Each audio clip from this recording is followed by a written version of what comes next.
सबों को जय यीशु यीशु सहाय प्रेज द लॉर्ड। प्रार्थना का परिवार फिर से आप सबों का हार्दिक स्वागत करते हैं, हार्दिक अभिनंदन करते हैं। तो आप सभी हमारे संग इस आराधना प्रार्थना में बने रहें, एक दूसरे के लिए प्रार्थना करें और प्रभु आज हमें जो आशीष देना चाहते हैं उन हर एक आशीषों को आज हम सब फिर से ग्रहण करने वाले हो पाए। तो आए हम सब बड़े विश्वास के साथ इस आराधना प्रार्थना में आगे बढ़ें। धन्यवाद। आइए हम लोग परमेश्वर का धन्यवाद करेंगे, अपनी आंखों को बंद करेंगे, अपने हाथों को खुला छोड़ेंगे, उस परमेश्वर को हम पुकारेंगे जिसने आज हमें जीवित रखा। उस परमेश्वर को पुकारेंगे कि उन्होंने हमें कितनी ही आशीषों से भरा है। उस परमेश्वर को पुकारेंगे कि वो परमेश्वर हमसे और आपसे इतना बेहद प्यार करता है कि अपने बेटे यीशु को हमारे जीवन में दिया। हे परमेश्वर, आपका धन्यवाद करते हैं प्रभु पिता, हम आपका धन्यवाद करते हैं कि आज के दिन को तूने दिया प्रभु परमेश्वर। हे प्रभु परमेश्वर, ये प्रिय पिता परमेश्वर हर दिन आपको ढूंढने आते हैं पिता परमेश्वर, आपको महसूस करने को आते हैं प्रभु परमेश्वर अपने जीवन में पिता परमेश्वर। तो इनके जीवन में कार्य कर प्रभु परमेश्वर। हे प्रभु परमेश्वर, तूने कहा तुम मुझको पुकारो, मैं तुम्हारी गुलामी का अंत करूंगा। हे पिता परमेश्वर, ये बच्चे तुझको पुकार रहे हैं पिता परमेश्वर, तेरी ओर देख रहे हैं पिता परमेश्वर। हे प्रभु, हम किसके पास जाए प्रभु परमेश्वर? आप ही के पास तो प्रभु अनंत जीवन है प्रभु। हे पिता परमेश्वर, इनके जीवन की तमाम बातों को तेरे हाथों में समर्पित करते हैं पिता, इनके दुखों को तेरे हाथों में समर्पित करते हैं प्रभु परमेश्वर, इनकी परेशानियों को तेरे हाथों में समर्पित करते हैं प्रभु। हे पिता परमेश्वर, तुझसे पुकारते हैं कि पिता परमेश्वर, इनके जीवन में जो भी ऐसी बाधाएं हैं पिता, यीशु के नाम से तू दूर करना पिता, क्योंकि तूने कहा यीशु नाम के अलावा और किसी नाम में उद्धार और मुक्ति नहीं पिता। हाँ पिता, ये जानते हैं पिता परमेश्वर, इस वक्त तू यहाँ पर मौजूद है पिता परमेश्वर और अपने प्रियों को स्पर्श कर रहा प्रभु। आपका धन्यवाद करते हैं हे पिता परमेश्वर। धन्यवाद करते हुए हर बातों को तेरे हाथों में समर्पित करते हैं पिता, इस लाइफ सिस्टम को तेरे हाथों में समर्पित करते हैं पिता, वचन उद्घोषणा को तेरे हाथों में समर्पित करते हैं, आराधना को तेरे हाथों में समर्पित करते हैं और इनको तूने संपन्न किया प्रभु। आपका धन्यवाद करते हैं, हर बातों को तेरे हाथों में समर्पित करते। प्रार्थना यीशु के नाम से मांगते हैं, दया सुनिए और अनुग्रह से ग्रहण कीजिए। आमीन।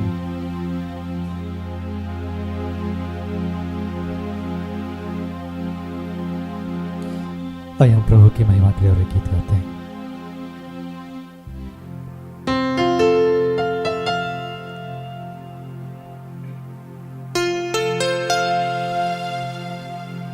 इस घड़ी हम बड़े ही विश्वास के साथ, जैसा राजा दाऊद कहता है कि मैं प्रभु को अपने सम्मुख जानकर उसकी महिमा, उसकी स्तुति, उसकी आराधना करता हूँ। तो आइए हम इस घड़ी उस जीवित परमेश्वर को अपने सम्मुख जानकर, जैसा कि उसने कहा, जहाँ कहीं मेरे नाम से लोग इकट्ठे होते, मैं उनके बीच में उपस्थित होता हूँ।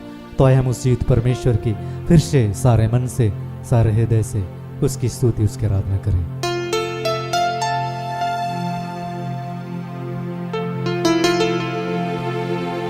सारे दिल से,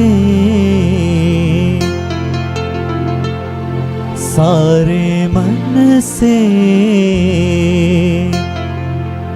तेरी आराधना मैं करूं, तेरी आराधना मैं करूं।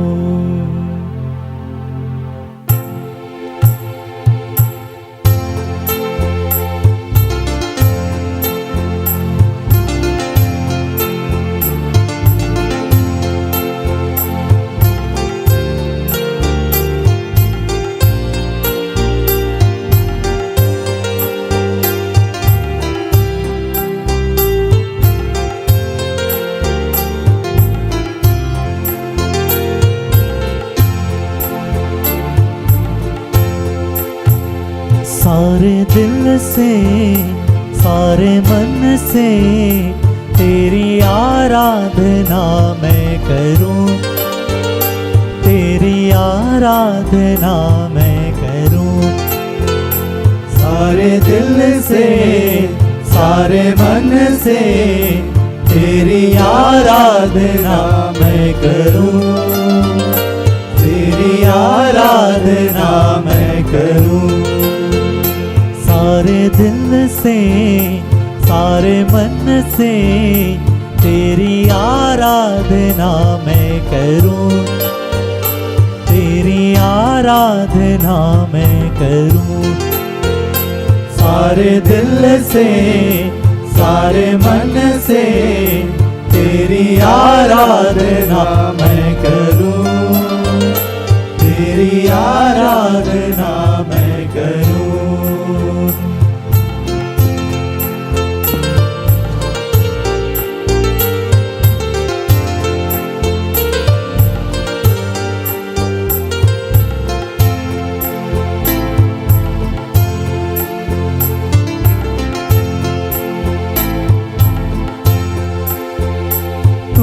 ज्योति है तू प्रकाश है, तेरे पीछे पीछे मैं चलूं, तेरी आराधना मैं करूं।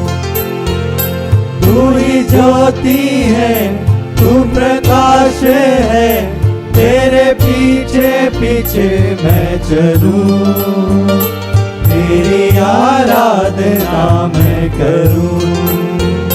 तू ही ज्योति है तू प्रकाश है, तेरे पीछे पीछे मैं चलूं, तेरी आराधना मैं करूं।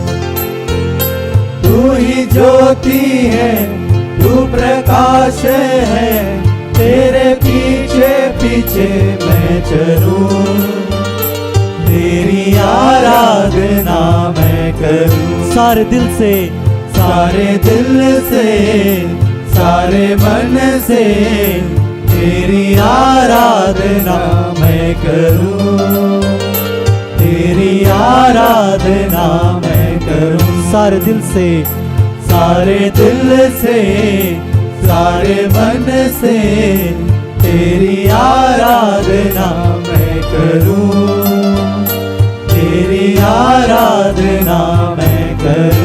Hallelujah hallelujah hallelujah hallelujah hallelujah hallelujah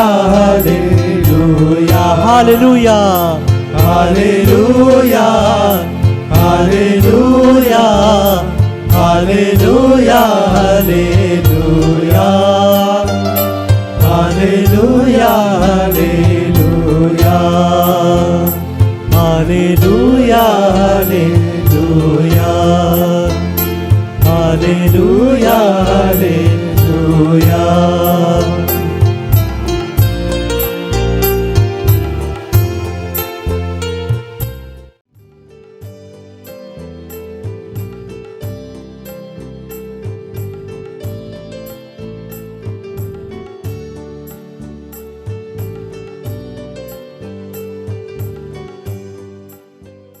आज जो वचन मिला है हम लोगों को वो यशाया नबी, जिसे ईसाया भी कहते हैं, के ग्रंथ से है। 48 का 10, 17 से 19। देख मैंने तुझे निर्मल तो किया परंतु चांदी के समान नहीं, मैंने दुख की भट्टी में परख कर तुझे चुन लिया है। यहोवा जो तेरा छुड़ाने वाला और इस्राएल का पवित्र यूं कहता है, मैं ही तेरा परमेश्वर हूँ और जो तुझे तेरे लाभ के लिए शिक्षा देता हूँ। जिस मार्ग से तुझे जाना है उस मार्ग पे तुझे ले चलता हूँ।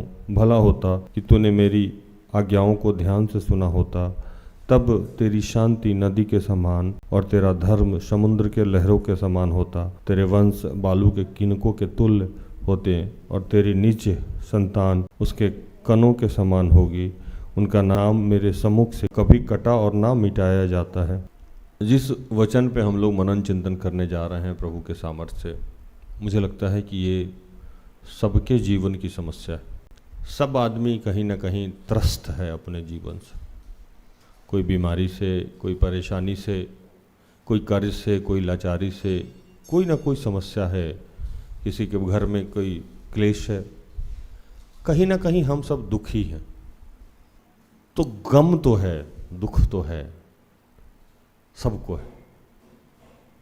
और वो जो दुख है क्यों है, इस पे आज हम विचार करेंगे। जैसे चांदी को हम लोग आग में तपा के देखते हैं कि ये शुद्ध है कि नहीं है, सोना को हम लोग आग में दबा के तपा के देखते हैं, पिघला के देखते हैं कि ये शुद्ध है कि नहीं है। तो प्रभु किसी भी आदमी का जब सिलेक्शन करता है, जब चुनाव करता है किसी भी काम के लिए, किसी भी काम के लिए, ये नहीं कि सिर्फ सेवक बनाने के लिए। आपको अगर बिजनेसमैन बनाना है, अगर आपको आराधक बनाना है, अगर आपको प्रचारक बनाना है, अगर आपको नौकरी देना है, कोई भी काम, उसकी तैयारी है। ये दुख तैयारी है। सबसे पहले तो ये समझना है कि दुख एक परखने की प्रक्रिया है ईश्वर की, जो हमारे जीवन को परखता है। जैसे सोना का परखने का प्रक्रिया है, चांदी का परखने का प्रक्रिया है, तांबा के परखने का प्रक्रिया है, लोहा को परखने का प्रक्रिया है, और परख के उसे मॉडिफाई करके किसी अन्य काम में इस्तेमाल किया जाता है। तो प्रभु कह रहा है कि जब हम किसी व्यक्ति विशेष को चुनते हैं किसी न किसी काम के लिए, तो सबसे पहले उसको दुख में डाल देते हैं, क्योंकि उसको परखने का मेरा तरीका ही यही है।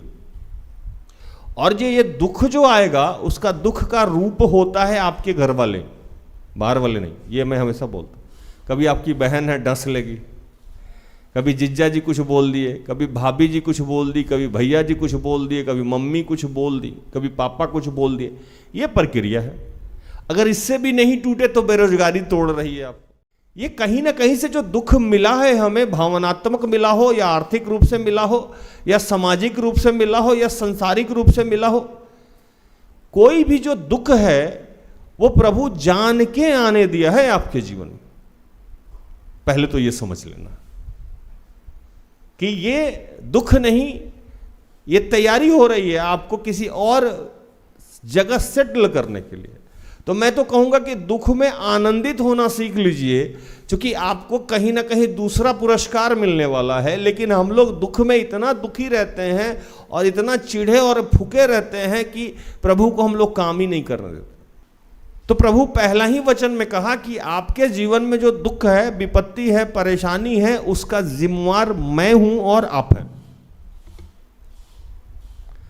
आप कैसे जिम्मेवार है? तो आप पहला जिम्मेवार ये है कि तरक्की होगी तो आपकी होगी, उन्नति होगी तो आपकी होगी, विकास होगा तो आपका होगा।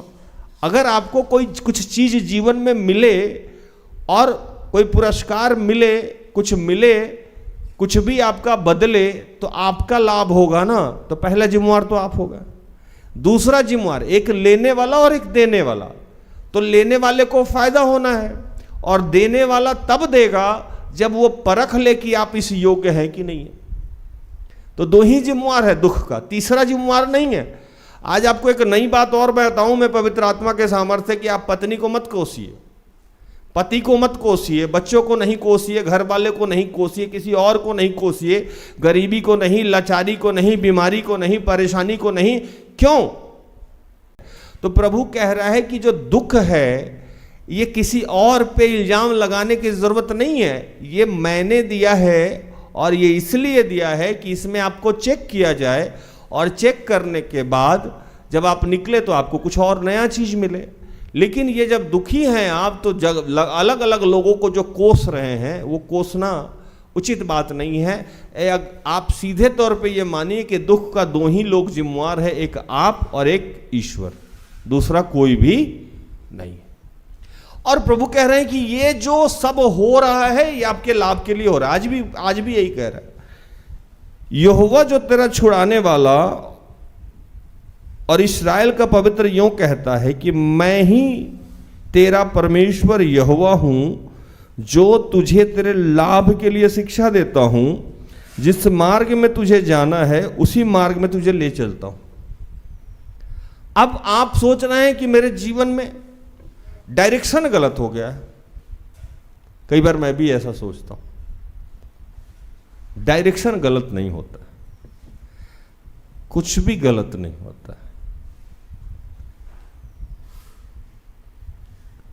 बाइबल में एक वचन में लिखा है कि जब जो होता है उस समय के लिए वो सही होता है। उपदेशक ग्रंथ को जब पढ़िएगा तो उसमें लिखा है कि जिस समय जो काम होता है वो उस समय के लिए उचित है, अनुचित नहीं है। अब एक घटना मैं बताता हूं आपको, उसके पहले एक और वचन पढ़ लूं। भला होता कि तू मेरी आज्ञाओं को ध्यान से सुना होता, तब तेरी शांति नदी के समान और तेरा धर्म समुद्र के लहरों के समान होता। कह रहे हैं कि अगर आप किसी भी अवस्था में प्रभु की बातों को सुनने के आदी हो जाते हैं तो ये जो दुख है, ये जो विपत्ति है, ये जो समस्या है, जिसको प्रभु ने कहा कि एक प्रक्रिया है आपको चेक करने का, आपको इस्तेमाल करने का, आपको टेस्ट करने का, और जो भी आपके जीवन में हो रहा है वो मैं ही कर रहा हूं, और जिधर से भी लेके जाना है वो मैं ही लेके जा रहा हूं। लेकिन इस बीच में क्या है कि बहुत सारे लोग दुख में, विपत्ति में, समस्या में फंस के वो सबसे पहले जो त्यागते हैं वो किसको त्यागते हैं भूषण भाई? ईश्वर को। शरीर धारण किए हैं, दुख होगा, तकलीफ होगा, लेकिन ईश्वर को किसी भी अवस्था में सुनना बंद मत कीजिए। ईश्वर के लोगों को सुनना बंद मत कीजिए, क्योंकि इससे आपके दुख की समाप्ति नहीं होगी, दुख बढ़ जाएगा, उसका ड्यूरेशन बढ़ जाएगा। अगर आपकी परीक्षा 1 महीना की रखी गई है, आपकी प्रक्रिया 1 महीना की रखी गई है, आप टूटने को तैयार नहीं है, आप पिघलने को तैयार नहीं है, आप ईश्वर को सुनने को तैयार नहीं है। जैसे सोना का क्वांटिटी 1 किलो का सोना आग में रख दिया जाए और वो पिघल ही नहीं रहा है, तो सुनार क्या करेगा? उसको आग पे रखेगा कि उतार देगा? रखेगा।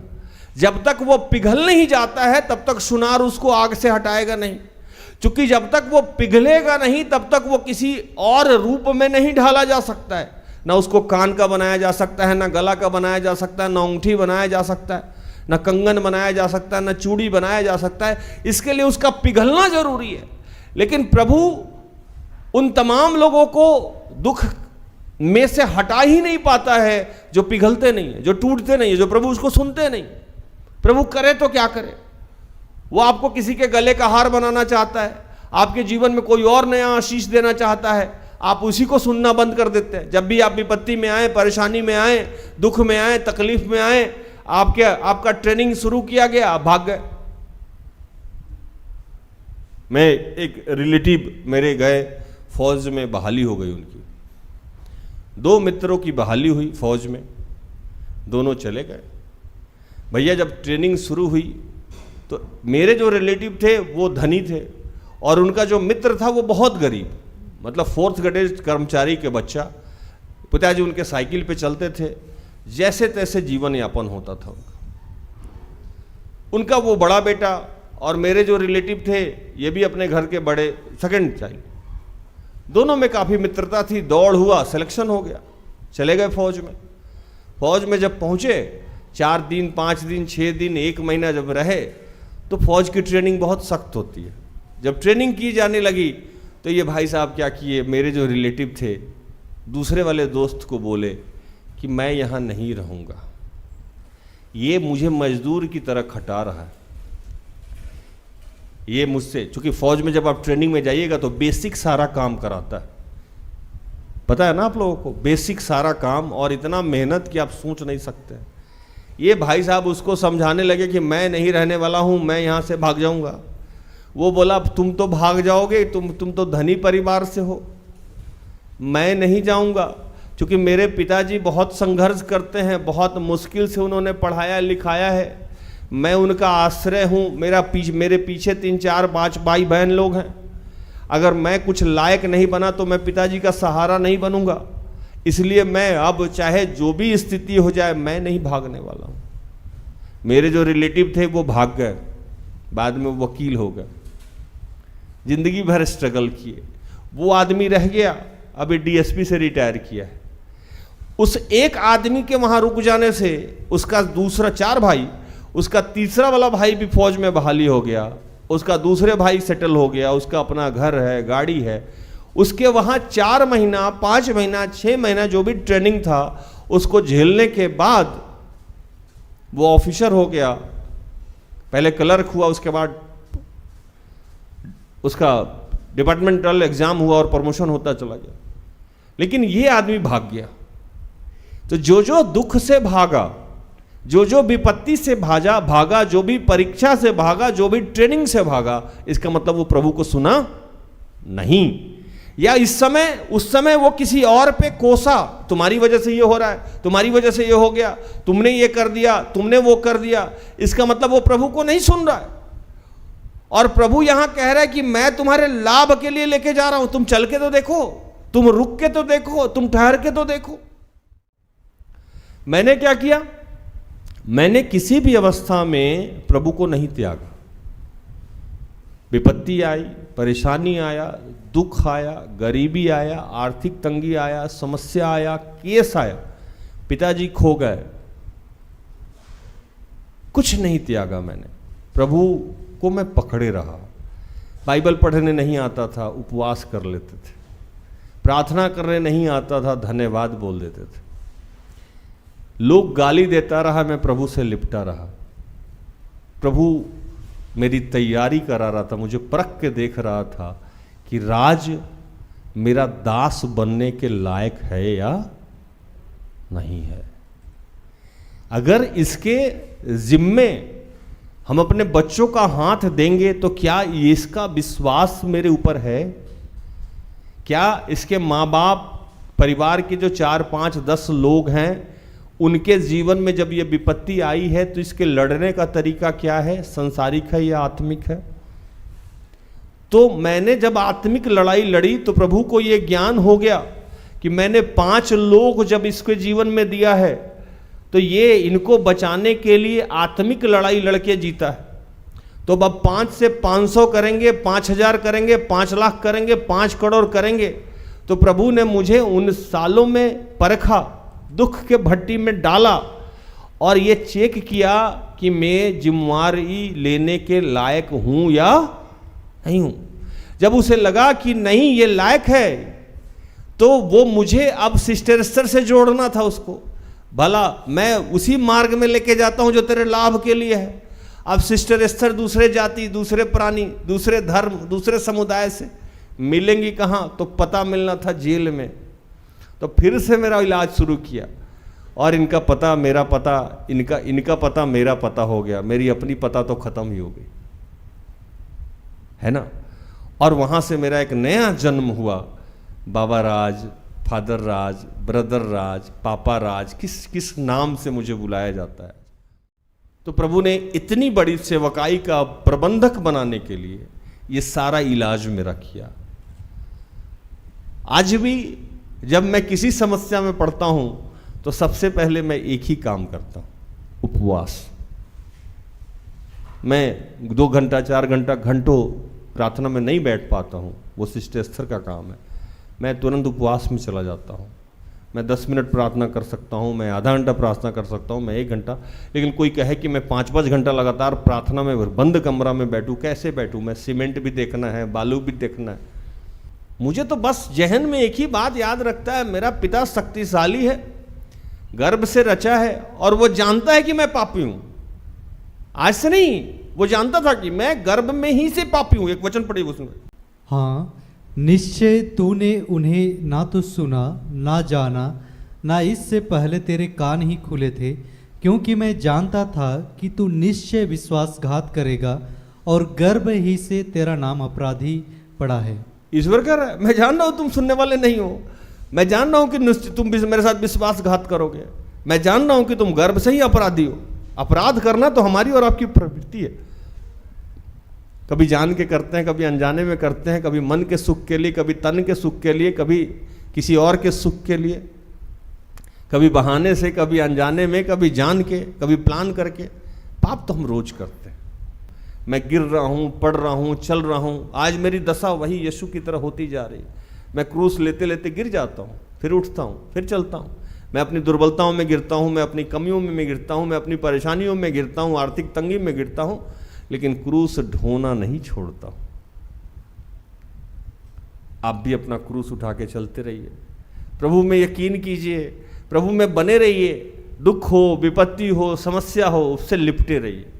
कुछ नहीं आता है तब भी लिपटे रहिए, प्रार्थना नहीं आता है तब भी लिपटे रहिए, बाइबल पढ़ने नहीं आता है तब भी लिपटे रहिए, उपवास नहीं हो रहा है तब भी लिपटे रहिए। प्रभु से कहिए कि प्रभु मैं जाऊंगा नहीं, मैं तुम्हें छोड़ने वाला नहीं हूं, क्योंकि मैं जानता हूं कि इस सारी परिस्थिति का सृजनहार तू है, इसका आरंभ तूने किया है, इसका अंत भी तू ही करेगा।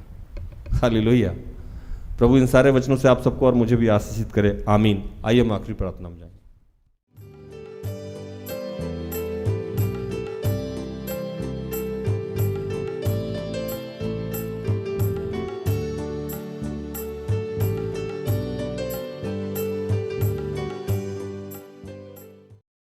खड़े हो जाएं, प्रार्थना करते हैं।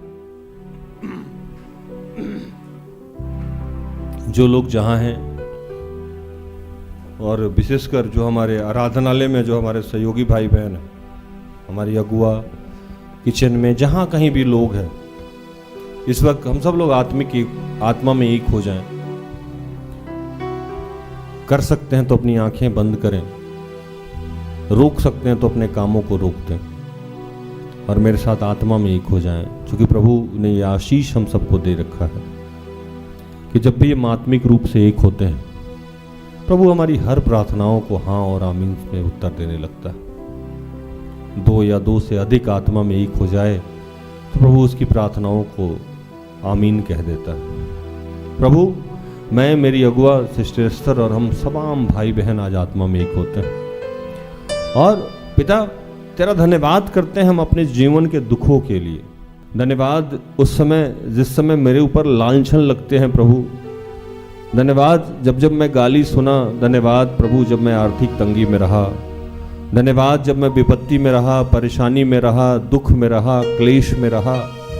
लोगों ने मुझे जब ताड़ना दी, जब मुझे बेईमान कहा, चोर कहा, जब मैं घर से बेघर हो गया, जब रहने को घर नहीं था, बिस्तर नहीं था सोने के लिए, खाने के लिए रोटी नहीं था, उन तमाम समयों के लिए हम तेरा धन्यवाद करते हैं प्रभु कि तूने उस दुख में डाला और हमें प्रभु यहाँ पहुँचाया। अगर वो स्थिति ना होती तो आज हम यहाँ ना होते। इस कृपा के लिए, उस दुख के लिए जो कृपा के रूप में तूने हमें दिया था, हम तेरा धन्यवाद करते हैं। आज अब अपने जीवन में जो भी दुख है, परेशानी है, उसके लिए धन्यवाद करें। कैंसर के लिए धन्यवाद करें। जो पति आपको परेशान कर रहा है उसके लिए धन्यवाद करें। जो पत्नी आपको परेशान कर रहा है, परेशान कर रही है, उसके लिए तेरा धन्यवाद करें। जो बेरोजगारी है उसके लिए तेरा आपका ईश्वर का धन्यवाद करें। जो लाचारी है उसके लिए तेरा ईश्वर का धन्यवाद करें। शरीर में जो भी परेशानी है, मन में जो अशांति है, दुख है, तकलीफ है, समाज में जो तृष्णा मिल रही है, उन तमाम चीज़ों के लिए आज हम सब ईश्वर तेरा धन्यवाद करते हैं, क्योंकि हम जानते हैं प्रभु ये दुख नहीं, तैयारी है। हमें कहीं ना कहीं और तू लेके जाएगा प्रभु। हमारे ऊपर तू जिम्मेवारियों का बोझ डालना चाहता है और हमें तू हिला के चेक कर रहा है ताकि उस वजन को सहने के लायक हैं कि नहीं प्रभु। हम उन तमाम परिस्थितियों के लिए जब जब तुम्हें हमें परखा, दुख की भट्टी में डाला, उसके लिए तेरा धन्यवाद करते हैं प्रभु। और प्रभु तुझसे क्षमा चाहते हैं कि जब हम विपत्ति में, परेशानी में, दुख में, परखे जाने में पड़े और हमने तेरी सुनी नहीं और किसी और को कोसा, उन तमाम समयों के लिए आज तुझसे क्षमा चाहते हैं प्रभु। हम तेरा धन्यवाद करते हैं।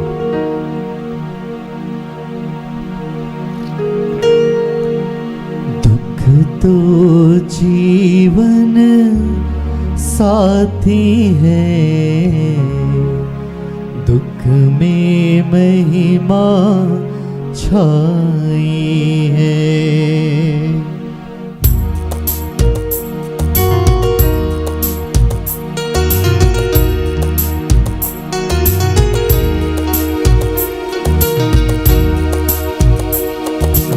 दुख तो जीवन साथी है, दुख में महिमा छाई है।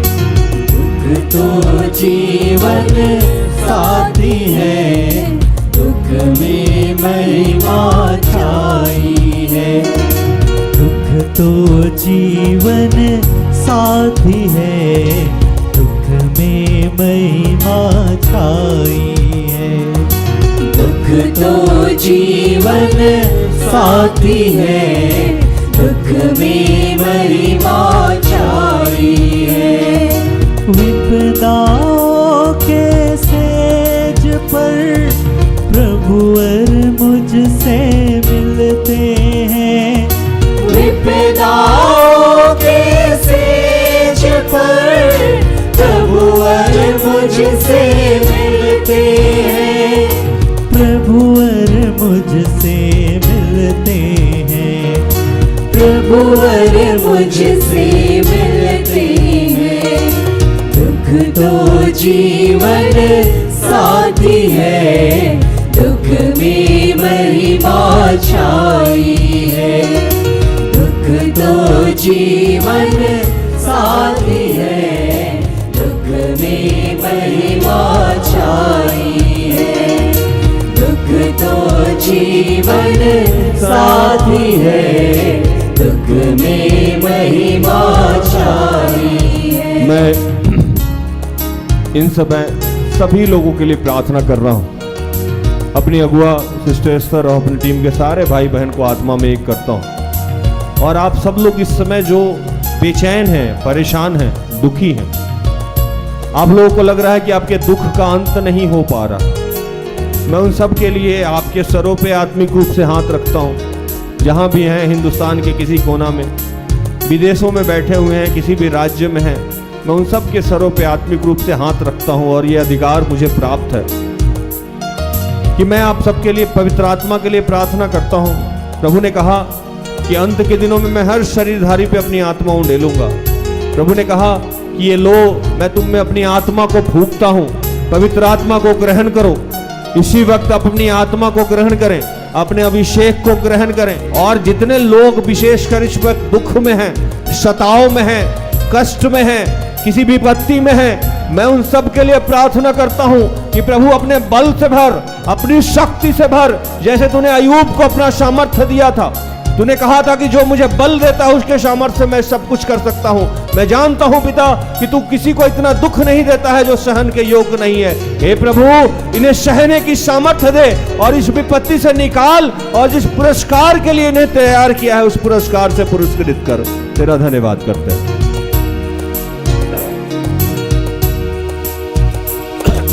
जब दिल टूटे पीड़ा से, आशा का सूरज डूबे, प्रभु का पावन वचन मिले, मत डर मैं हूँ साथ तेरे। जब दिल टूटे पीड़ा से, आशा का सूरज डूबे, प्रभु का पावन वचन मिले, मत डर मैं हूँ साथ तेरे। मत डर मैं हूँ साथ तेरे। दुख तो जीवन साथी है, दुख में महिमा छाई है। दुख तो जीवन साथी है, दुख में महिमा छाई। ये पिता, हम तेरा धन्यवाद करते हैं कि आज तूने हमें सामर्थ्य दिया, शक्ति दिया, इंतजाम किया कि हम तेरे बच्चों को तेरे बारे में बता सके, सिखा सके और एक दूसरे के साथ मिल के आज हम तेरी महिमा कर सके। इसलिए तेरा धन्यवाद करते हैं। सब कुछ आपके हाथों में समर्पित करते हुए तमाम प्रार्थना को प्रभु यीशु के जीवित और पवित्र नाम से मांगते हैं। दया से सुन और स्वर्ग के राज में ग्रहण कर। आमीन।